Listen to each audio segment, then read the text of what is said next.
कामदेव दगदे बहु गाता, पारा ऋषि पुत्री संगराता। एक पाराशर नाम के ऋषि, शादी होगी, शादी हुई, शादी होते ही अपनी पत्नी को छुआ तक नहीं और कहा मैं तो जंगल में तप करूंगा। अब उसकी पत्नी कहती है कि आप अच्छे महापुरुष हो, आज शादी हुई है, अब तुम घर छोड़ के जा रहा है, या तो शादी ना करवाता या बाद में करवा लेता। तो कहता है कि पहले मैं तप करके आऊंगा, साधना करूंगा, अच्छी संतान उत्पन्न होगी, ये करके बहाना चल पड़ा। तो फिर कहा कि मैं जब कुछ साधना कर लूंगा तेरे पास बीज शक्ति भेज दूंगा, तुझे गर्व रहेगा। अब पारा ऋषि ने 10 वर्ष 11 वर्ष साधना की, एक कव्वे को अपनी बीज शक्ति दे दी कि तू ले जाकर मेरी पत्नी को देना। एक सिद्धि होती है। वो कौवा उसको एक पत्ते में लिए हुए आ रहा था और एक दरिया के ऊपर से जा रहा था। कौवे के मुख से वो पत्ता छूट गया और वो शक्ति जो है एक मछली ने खा ली। उस मछली के अंदर एक लड़की बन गई। वो लड़की को एक धीमर ने, मछियारे ने, और वो बोटिंग का भी काम करता था, नाविक ने, वो मछली धीरे धीरे काटी। उसको पता होता है उनको कि इसमें कोई वस्तु मिल जाती है, तो उसमें एक लड़की, बिल्कुल लड़की पाई और उसका फिर उसने अपनी पुत्री की तरह उसकी परवरिश की। जब वो लड़की 12-13 वर्ष की होगी, एक वर्ष के बाद उसने 2 वर्ष के बाद वो भी शक्ति भेज दी। तो जब वो लड़की 13-14 वर्ष की होगी, उधर से ऋषि अपनी साधना करके वापस आ रहा है। उस दरिया के किनारे आके खड़ा हो जाता पाराशर ऋषि।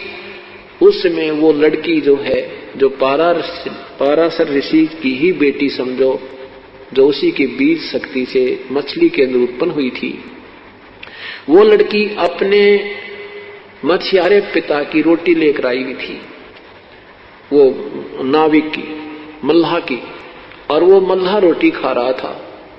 पाराशर ऋषि आया, उसने कहा कि मल्लाह मुझे पार करो, शीघ्र जाना है।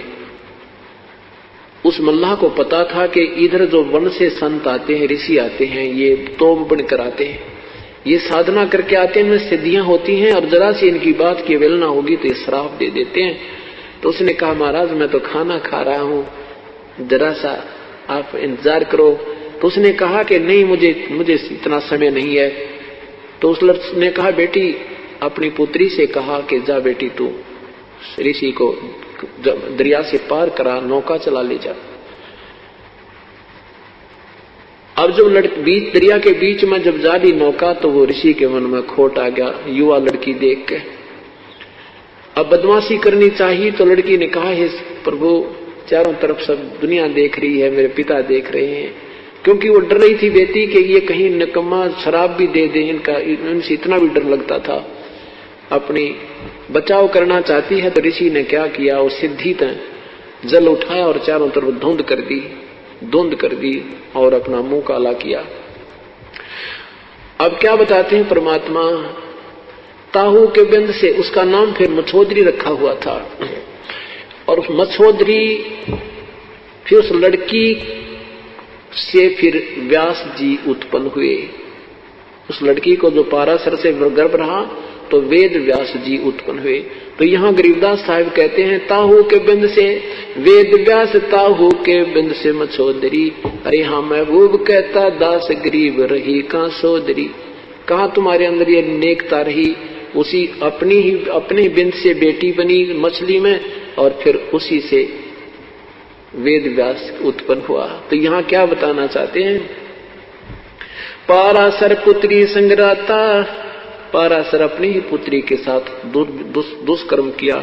ऐसे कहते हैं ये अंतर्यामी बताओ इन, ये बड़े मैं ऋषि थे।